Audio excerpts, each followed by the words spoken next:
Hello, I'm Emily and I've recently been diagnosed with rheumatoid arthritis. I've decided to keep a video journal of the process I go through as I come to terms with that diagnosis and what it might mean for me in the longer term, mainly in the hope that this might be useful or interesting in some way for other people on a similar path to me, whether that be with rheumatoid arthritis or with another long-term health condition. Um, so today it's 3 weeks since the diagnosis was made by a consultant rheumatologist, and it just so happens that today the consultant's letter summarising that appointment has come through my door. So I've skimmed through it, but I thought it might be interesting to read through it as a journal entry to kind of capture how it lands, how it feels to see the diagnosis and the appointment kind of written down on paper in somebody else's words. I just thought it might be interesting to capture that.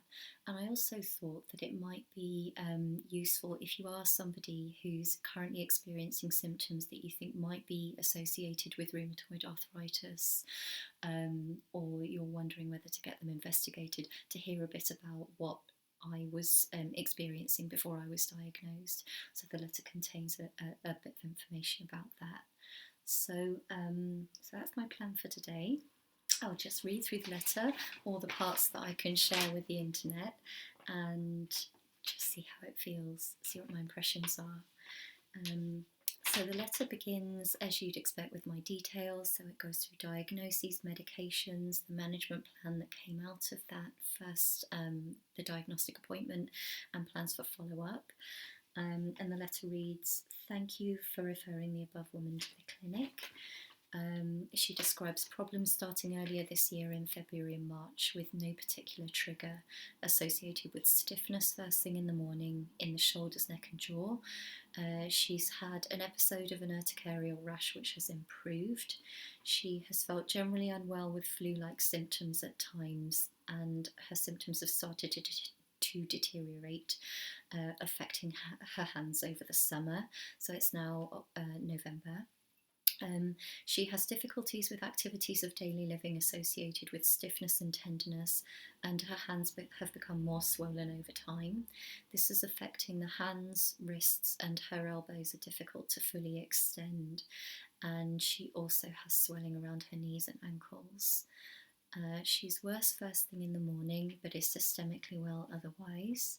And then it goes into some family history, which I won't share because my family haven't chosen to be on the internet. Examining her today, her weight is, oh, that's wrong. Okay, so my pride doesn't like that they've added 6 kilos to my weight. Blood pressure, and then it goes into some other test results that were run during that appointment. She has swelling across her MCPs, PIPs, and wrists associated with tenosynovitis. So MCPs and PIPs are small joints in the hands, so associated with the knuckles and the middle joints of the fingers. A slight fixed flexion deformity at the elbows. Good range of movement to the shoulders and hips. It might be, that might have been good by some standards, but for me, those were areas where I was experiencing quite significant stiffness and a kind of limited range of motion compared to what's normal for me, so those areas were quite affected all the same. And warmth and swelling around the knees, ankles, and across the MTPs, and the MTPs are the joints at the base of the toes where they join the feet.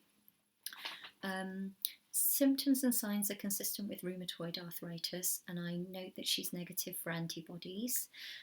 So what I've been diagnosed with is seronegative rheumatoid arthritis, and when antibodies are detected in the blood tests that are run, that's called seropositive.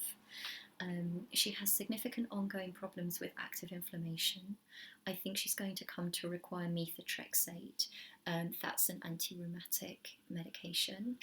I think the best way forward will be to start to improve her symptoms with steroids before bringing her back next week to commence methotrexate.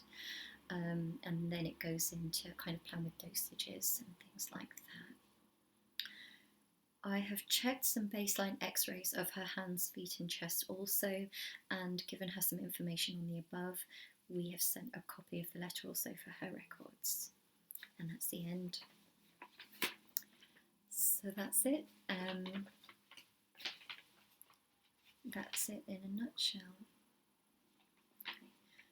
My first thought on reading through this is how simple it all sounds when it's kind of summarised in this way.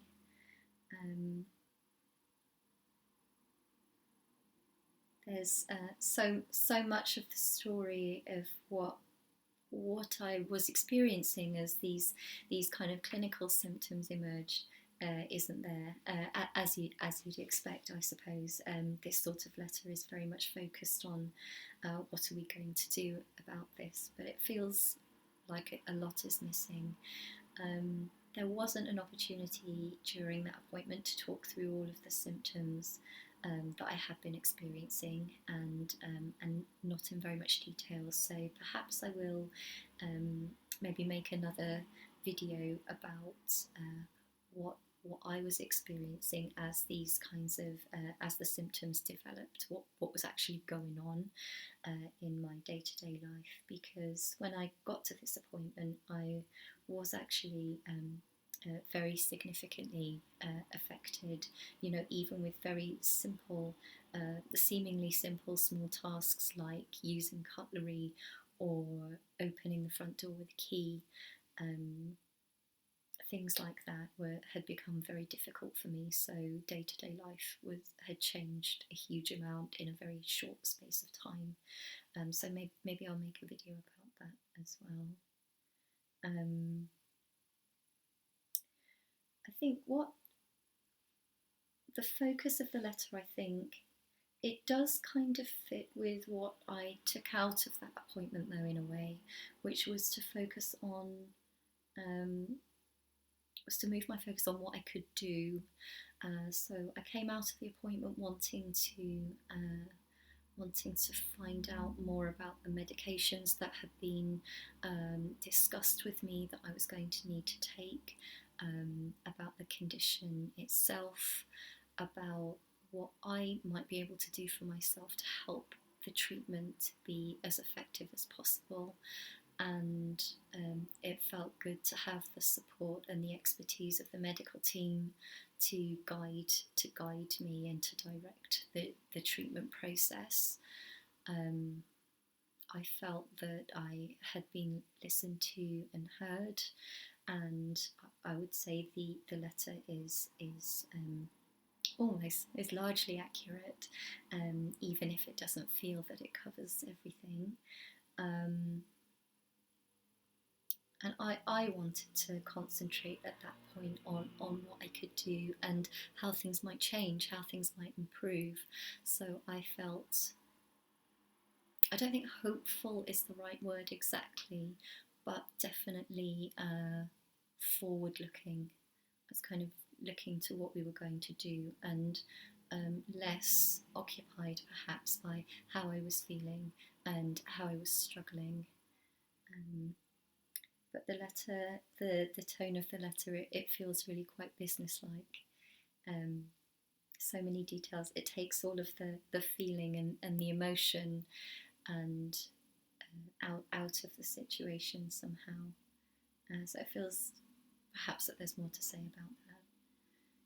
I did wonder if, looking at this letter, it might feel quite emotional in some way to see it written down in you know, in black and white on the page, in somebody else's words, but I don't feel that. Perhaps it's helped that I've had a few weeks now for the idea to start to settle in my mind, and for me to start to learn about what's helping me, or what seems to be helping me right now to get my head around this news and what it means, and to begin the treatment process.